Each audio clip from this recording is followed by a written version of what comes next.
जय माता दी आप सभी को। आज मैं आपको एक शाबर मंत्र बताने वाला हूँ। इस शाबर मंत्र का प्रयोग संपूर्ण कार्यों की सिद्धि हेतु किया जाता है। अगर आपका कोई कार्य बाधित है, कोई व्यक्ति बार बार तांत्रिक क्रिया कर रहा है या फिर आपके काम बार बार बनते बनते बिगड़ जाते हैं, तो ऐसे सभी रुके हुए कार्यों के लिए या जिन कार्यों में विघ्न पड़ता है, ऐसे कार्यों के लिए आप इस शाबर मंत्र का प्रयोग कर सकते हैं। इस शाबर मंत्र में इतनी अधिक शक्ति है कि ये आपके मार्ग में आने वाली समस्त बाधाओं को खत्म कर देता है। तो मैं आपको इस शाबर मंत्र की जानकारी प्रदान करता हूँ। उससे पहले आपसे यही कहना चाहता हूँ, अगर आप लोग इस चैनल पर नए हैं, पहली बार वीडियो देख रहे हैं, तो चैनल को ज़रूर सब्सक्राइब करें। साथ में जो बेल आइकन है उसको भी ज़रूर दबाएं, ताकि मैं जो भी वीडियो अपलोड करूँ चैनल पर, उसकी नोटिफिकेशन आपको तुरंत मिल सके। इस शाबर मंत्र को आप लोग स्क्रीन पर भी देख रहे होंगे। इस शाबर मंत्र को सिद्ध करने की कोई भी आवश्यकता नहीं है, लेकिन जो लोग साधक हैं, जो लोग भक्त हैं या जो लोग मंत्र सिद्धि करने में रुचि रखते हैं, वो लोग अगर इस मंत्र की साधना कर भी लेते हैं तो आपको इस मंत्र की और भी ज़्यादा शक्ति देखने को मिलती है। बाकी जो गृहस्थ लोग हैं, जिनके कार्य रुके हुए हैं, कार्य बंधे हुए हैं, वो लोग इस मंत्र को बिना सिद्ध किए भी प्रयोग कर सकते हैं। आपको करना क्या होगा कि आपको इस मंत्र का जाप शुक्ल पक्ष से शुरू करना है। शुक्ल पक्ष के शुक्रवार से या फिर शुक्ल पक्ष के मंगलवार से आप इस मंत्र का जाप शुरू कर सकते हैं। और मंत्र का जाप आपको सबसे पहले तो प्रातःकाल आपको उठना है, स्नान करना है, शुद्ध वस्त्र धारण करने हैं और उसके बाद में आप इस मंत्र का जाप कर सकते हो। और आप इस मंत्र का जाप शाम के वक्त भी कर सकते हो, या फिर मैं तो आपसे यही कहूँगा कि आप इस मंत्र का जाप ऐसे समय पर करिए कि आप फिर हर रोज़ प्रतिदिन उसी समय पर आप जाप कर सकें। क्योंकि मंत्र साधना में और जब भी हम किसी मंत्र को जपते हैं या कोई अनुष्ठान करते हैं या फिर अपने इष्ट की आराधना करते हैं, तो एक ही समय पर करनी चाहिए। क्योंकि बार बार समय समय परिवर्तित करने से या फिर समय बदलने से हमें उस मंत्र का या उस साधना का पूरा फल नहीं मिल पाता।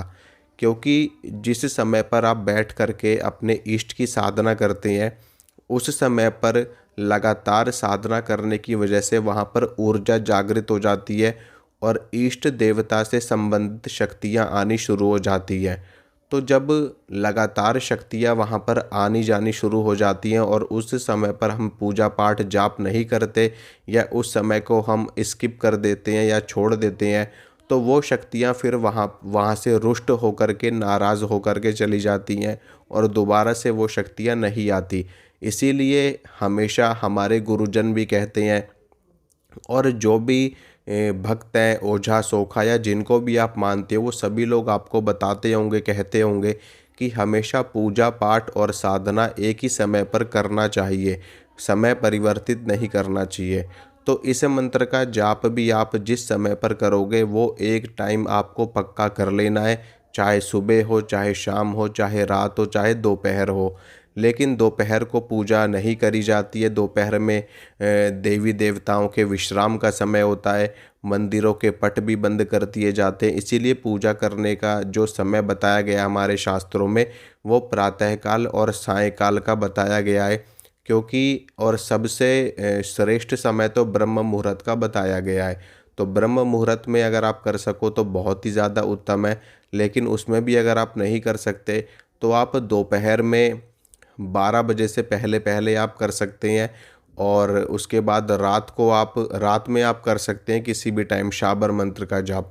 क्योंकि शाबर मंत्र जितने भी हैं वो सभी तंत्र के अंतर्गत आते हैं और तंत्र के अंतर्गत आने वाली साधनाएं और मंत्र रात्रि काल में जपा जा सकता है, उनको किया जा सकता है। तो सिर्फ़ और सिर्फ शाम को, रात को आप कभी भी कर सकते हो।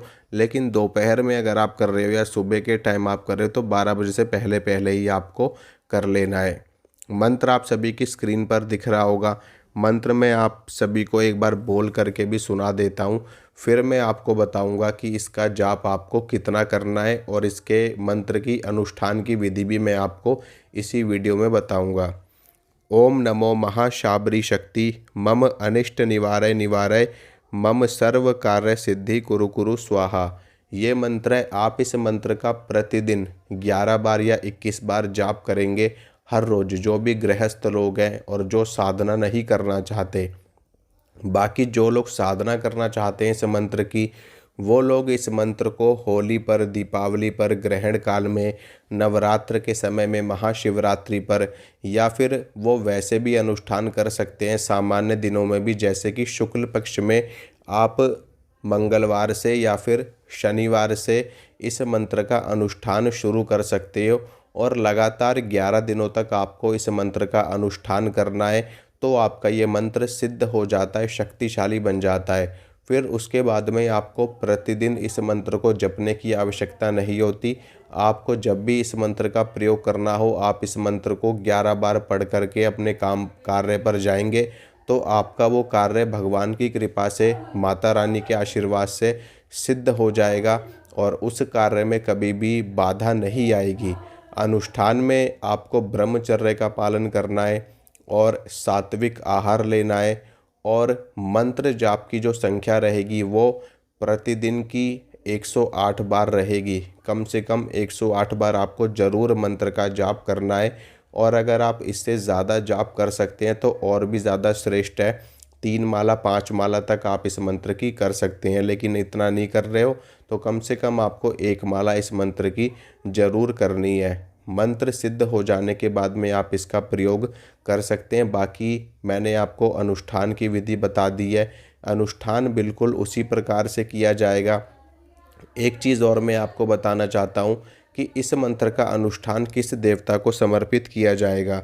इस मंत्र का अनुष्ठान भगवान शिव और माता आदि शक्ति यानी कि माता पार्वती को समर्पित किया जाएगा।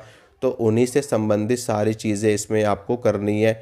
देसी घी का दीपक आपको प्रज्वलित करना है। अगर आप लोग देसी घी का दीपक नहीं जला सकते तो आपको तिल के तेल का दीपक प्रज्वलित करना है।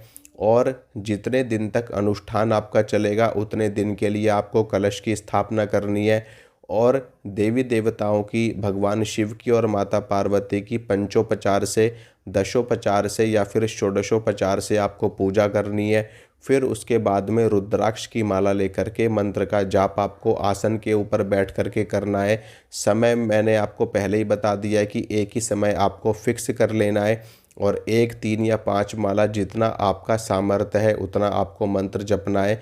तो आपका ये मंत्र सिद्ध हो जाएगा। फिर उसके बाद में आप मंत्र का प्रयोग कर सकते हैं। मंत्र मैंने आपको बोल करके बता दिया है और स्क्रीन पर भी आप सभी को मंत्र दिख रहा है। मंत्र इस्तेमाल करने से पहले आपको मंत्र अवश्य कंठस्थ कर लेना है, उसके बाद में ही आपको मंत्र का प्रयोग करना है। जय माता रानी की।